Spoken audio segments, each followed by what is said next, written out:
Namaste and welcome to Daily News Simplified, the what, why and how of newspaper reading. Now we would be analyzing the Delhi edition of the Hindu newspaper of 22nd of September 2018, and the news that we'll be covering today is given on the screen and the timestamp for the same is given in the description and the comment section given below. And now let us start with the first article. Now we've taken the first article from page 1 and the second article from the editorial page on page 6. Now to understand this news, what we need to do first is know what is the comprehensive bilateral dialogue. And after that we'll try to understand as to why this article is in the news. So now let us first understand as to what is the comprehensive bilateral dialogue. Now India and Pakistan launched the comprehensive bilateral dialogue in December of 2015, wherein this meant that India and Pakistan would discuss several issues such as the Kashmir issue, terrorism, trade, among other issues in depth. And by including the term bilateral, it meant that these issues would be discussed between India and Pakistan only. Now what generally used to happen earlier was that Pakistan would continue to insist on having other countries or organizations such as the United Nations, Organization of Islamic Countries, China, as a mediator in Indo-Pakistan discussions, such as on Kashmir, terrorism, or any other issue. However, under the comprehensive bilateral dialogue, it was agreed upon that these issues which exist between India and Pakistan would be discussed only between India and Pakistan, and there would not be any third country interference. And by dialogue, you already know that it means talks and any other form of engagement, such as cultural engagement, commercial engagement, or any other form of engagement between India and Pakistan. However, in January of 2016, the Pathankot terrorist attack happened in India. And after the Pathankot terrorist attack, India stopped the comprehensive bilateral dialogue with Pakistan. And the reason given by India for halting the comprehensive bilateral dialogue was that talks and terrorism cannot go together, wherein Pakistan cannot continue to export terrorism to India, such as during the Pathankot attack, and expect India to continue to hold talks, irrespective of the fact that Pakistan continues to support terrorism. And it is within that context that the Indian government stopped the comprehensive bilateral dialogue with Pakistan. So now hopefully up till here you understood that in the December of 2015, the comprehensive bilateral dialogue was launched by India, wherein under the term comprehensive, it meant that India and Pakistan would discuss several issues such as Kashmir, terrorism, trade, among other, and these issues would be discussed in depth. And the term bilateral was included so that it would show that these issues between India and Pakistan can only be discussed between India and Pakistan cannot continue to insist on having any third country or third organization interference in Indo-Pakistan relationship, wherein what used to happen earlier was that Pakistan would continue to insist on having the United States or China, United Nations, or the Organization of Islamic Countries as mediators in Indo-Pakistan issues, especially in the Kashmir issue. And apart from this, you already understand that the term dialogue means talks or any other form of engagement, such as cultural engagement, commercial engagement, or any other form.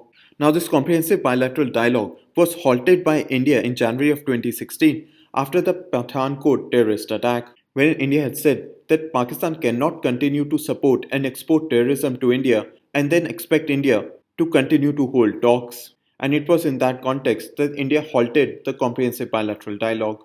Now let us understand as to what this article and this editorial talk about. Now what had happened is that the new government under Imran Khan in Pakistan had proposed talks with India.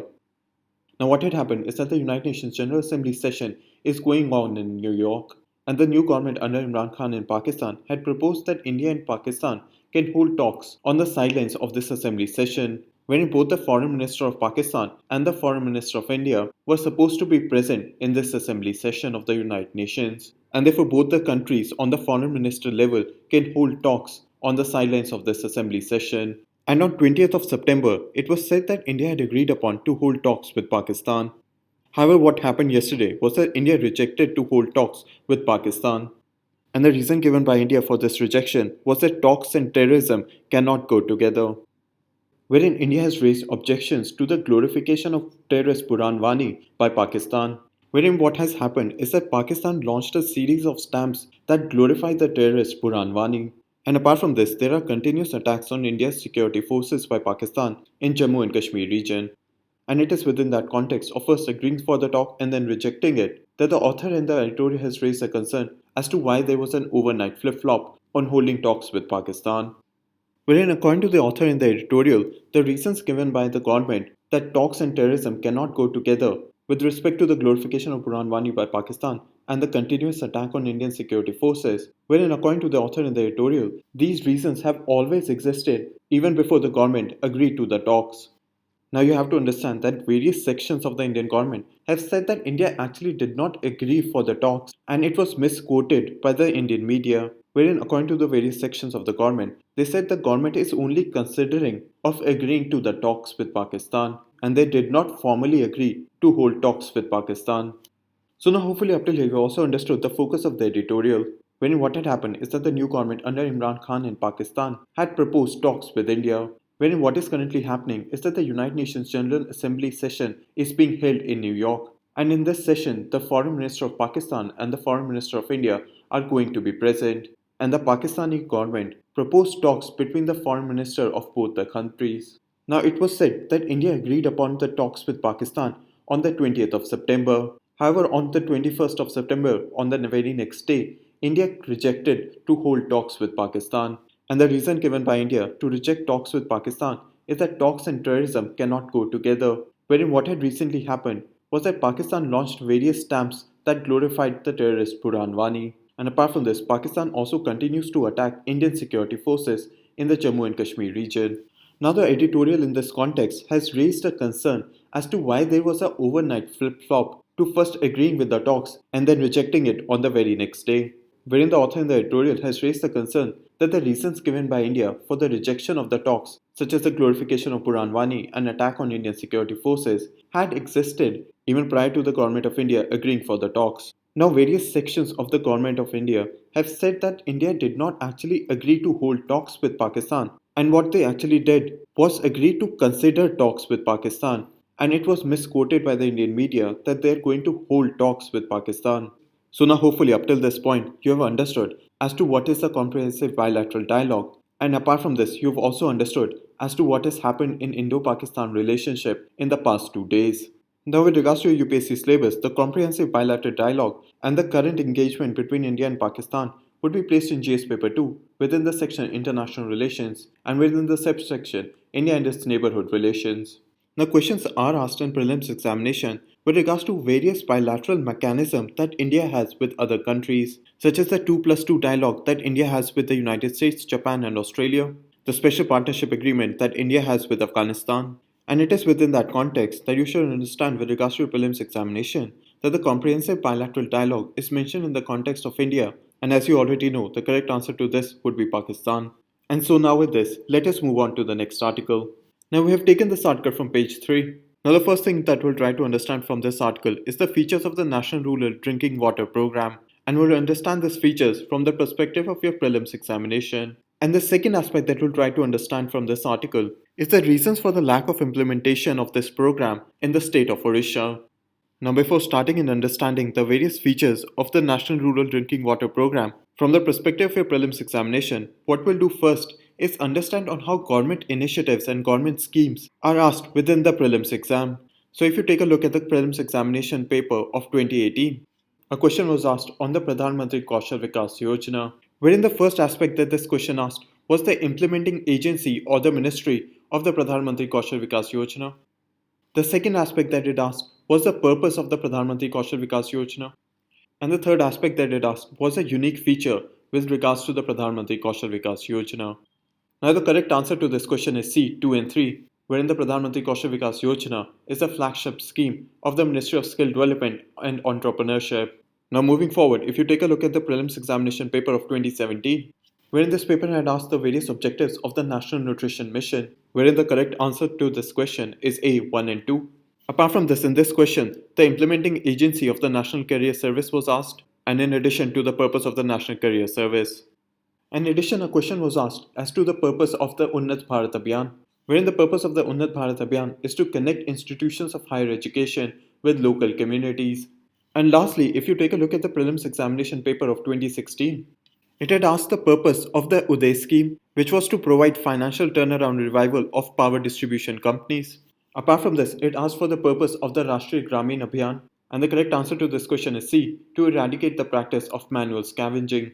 And apart from this, the 2016 paper had also asked a question on Stand Up India scheme in terms of its purpose and in terms of one of its implementing agency. where the correct answer to this question is C, both 1 and 2. Moving forward, it also asked a question on the purpose of the mission Indradhanush, wherein the purpose of the mission Indradhanush is for the immunization of children and pregnant women. And apart from this, it had also asked the purpose of the SWIM initiative of the Government of India, wherein it intends to provide affordable and quality education for the citizens for free. Now, these are some of the questions that have been asked in the prelims examination within the past 3 years on various initiatives and schemes of the Government of India, wherein the main aspects that have been asked is the purpose of the scheme, second, the implementing agency, and lastly, one of the unique features of the scheme. And by understanding these three purviews of any government schemes, you would be able to answer any question in the 2019 prelims examination on government schemes and government initiatives. So now let us understand about the National Rural Drinking Water Program. Now the aim of the National Rural Drinking Water Program is to provide every rural person with adequate safe water for domestic basic needs.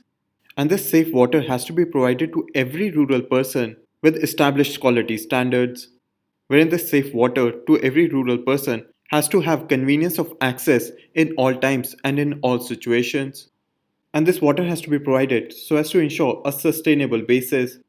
Now, the implementing ministry of the National Rural Drinking Water Program is the Ministry of Drinking Water and Sanitation. Now, the National Rural Drinking Water Program is a centrally sponsored scheme and was launched in 2009, wherein this scheme is implemented in partnership between the central government and the respective state government. So now hopefully you've understood the various aspects of the National Rural Drinking Water Program, wherein the aim of this scheme is to provide every rural person with adequate safe water for domestic needs. Wherein by domestic needs, it means basic needs such as drinking water, for cooking, and among other domestic purposes. And this drinking water has to be provided with a set quality standard, wherein it should have convenience of access in all times and situation, and this supply of water should be on a sustainable basis.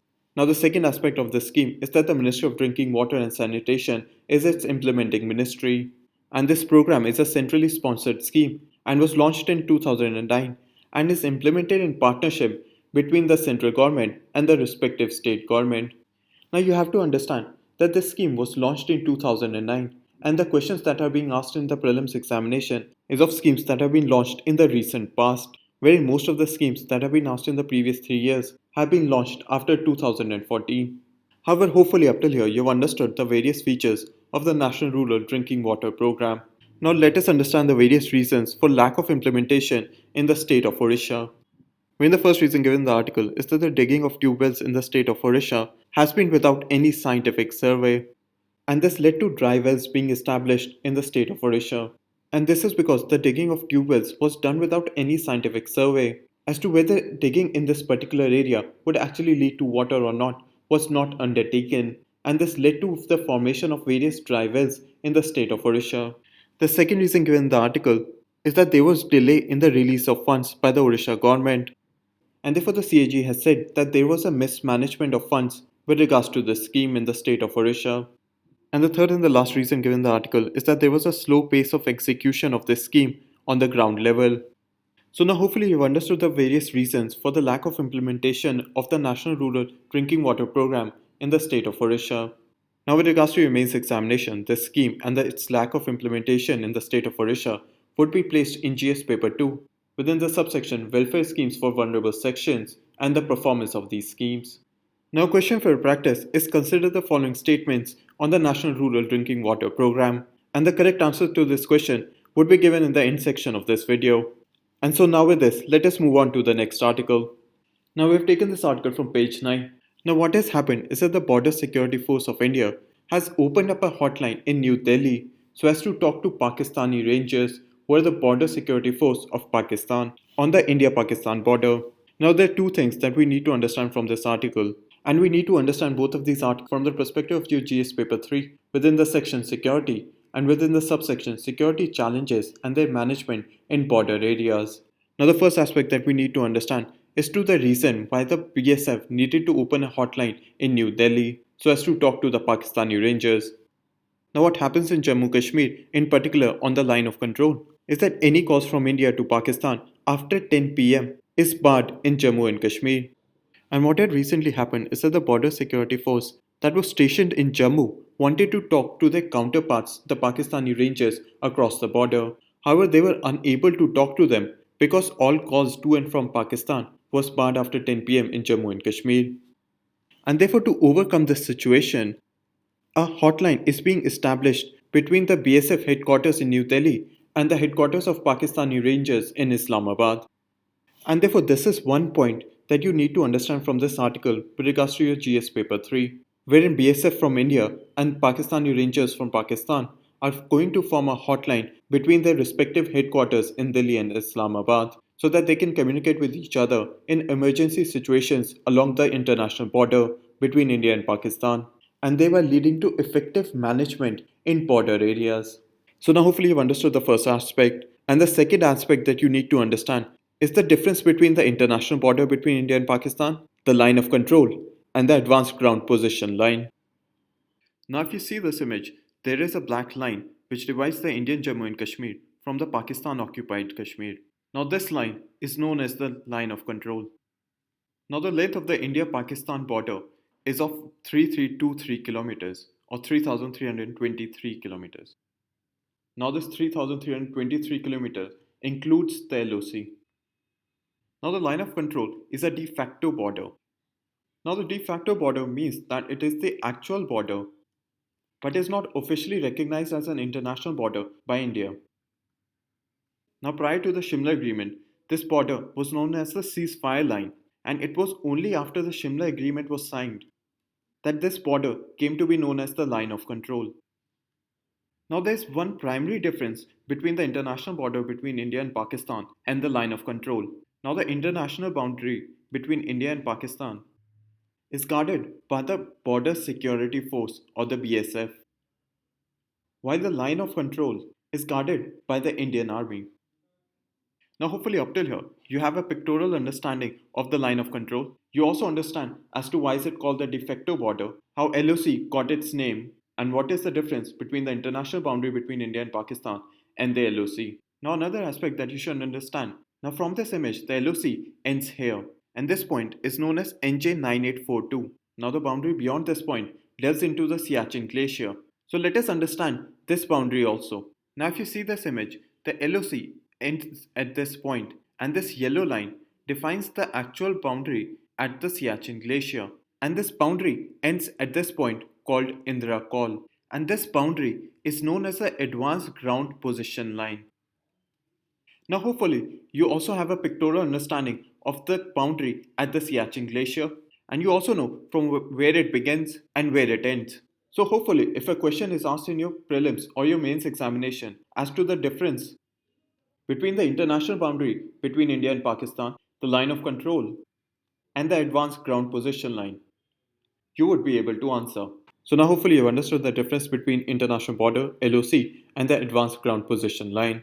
Now the understanding of this difference and of the various initiatives that are taken with regards to management of border areas become relevant for your GS paper 3 within the security section, wherein previously a question has been asked in GS paper 3 of 2016, which had asked that border management is a complex task due to difficult terrain and hostile relations with some countries.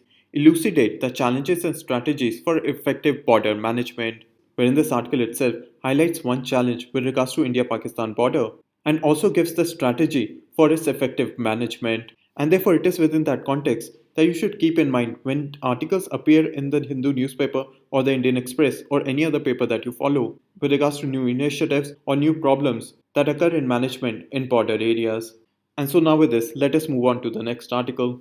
Now we have taken this article from page 9. Now what we'll try to understand first from this article is what is an environmental impact assessment, and after that we'll try to understand as to what are the recent proposals that have been given by the Environment Ministry with regards to environmental impact assessment.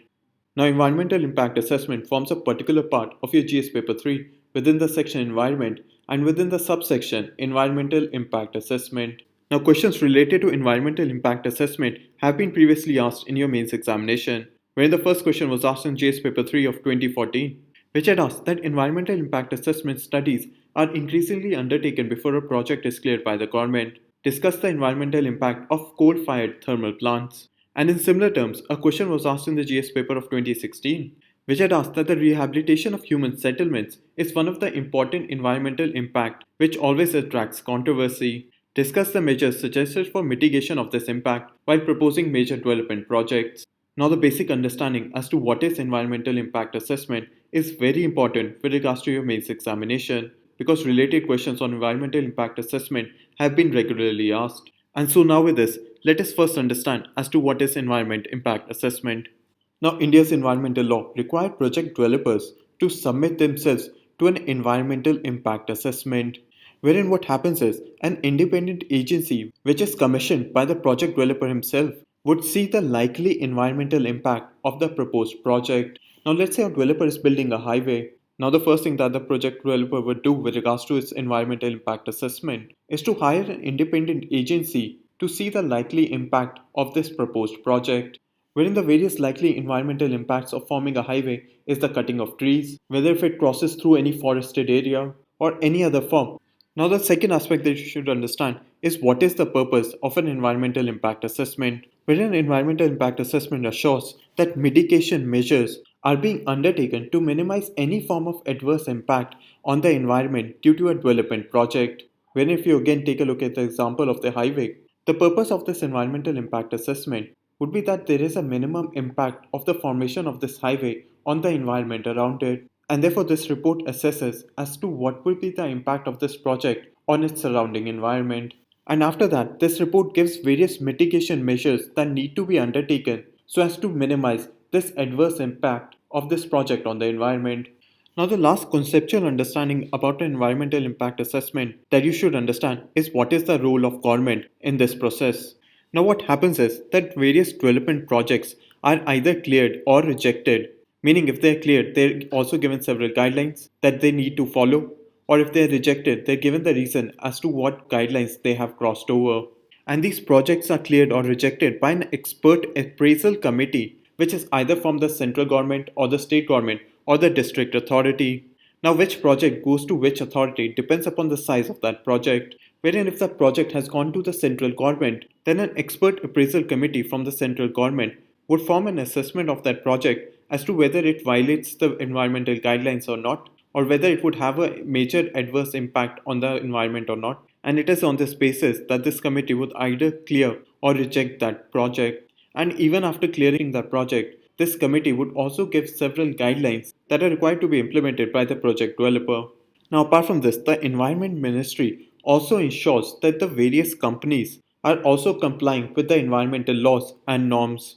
And apart from this, the Environment Ministry also ensures that various project developers are also compliant with the given environmental impact assessment report.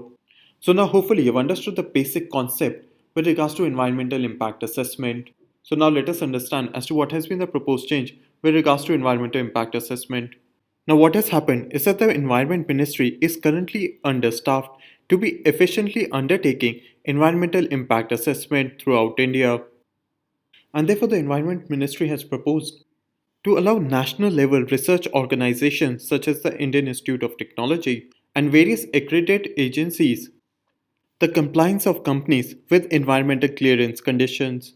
So now hopefully you've understood the focus of this article, wherein the Environment Ministry is currently very understaffed to efficiently undertake environmental impact assessment reports.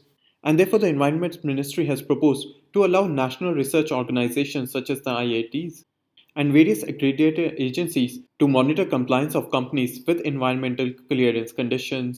Now you have to understand that this news is currently in transition, wherein currently it is only a proposal of the Environment Ministry, and we'll have to wait and see on how the Environment Ministry moves forward with this. But hopefully you've understood the focus of this article, and so now with this, let us move on to the next article. Now we have taken this article from page 5. Now what this article talks about is Operation Gaganyaan, wherein Operation Gaganyaan is India's manned space flight program, which intends to put an Indian crew in space. Now the reason this article is in the news is because the Indian Space Research Organization is looking for a third launch pad near the coast of Gujarat for its future Operation Gaganyaan. Now Operation Gaganyaan, GSLV Mk3, Launch Vehicle Mark III and the CARE mission have already been covered in the Daily News Simplified of 16th of August. So now what I'll do is provide you the link to this video in the description section given below. And what you can do is refer to this video to further understand or revise about Operation Gaganyaan. And so now with this, let us move on to the next article. Now we have taken the lead editorial from page 6. Now what this article highlights are various concerns with regards to US exit from Afghanistan. So now let us understand the various concerns for India if the United States exits from Afghanistan. Now the first concern raised by the author is of the continued influence of Pakistan in Afghanistan, wherein what the author highlights is that Pakistan intends to continue in maintaining Afghanistan as its colony, wherein Pakistan continues to maintain links with the Afghan Taliban, the Haqqani network, and apart from this, the Pakistani establishment or the Pakistani government continues to maintain close control over various aspects of the Afghan life, such as its economic transit, the flow of agricultural products, among other factors. Now, the second aspect highlighted by the author is of the recent major terrorist attacks that have been carried out by the Taliban in major Afghan cities and towns, wherein the Taliban recently conducted terrorist attacks in the city of Ghazni, Farah, among other major towns and cities in Afghanistan, wherein these recent terrorist attacks show the growing influence of the Taliban and also showcases the weakening of the Afghan government. The third aspect highlighted by the author is of the growing influence of ISIS in Afghanistan, wherein this growing influence of ISIS in Afghanistan is actually being opposed by the Taliban and has led to a conflict between ISIS and the Taliban in Afghanistan. And the fear in India is that this conflict between ISIS and Taliban would further radicalize and increase militancy in Afghanistan.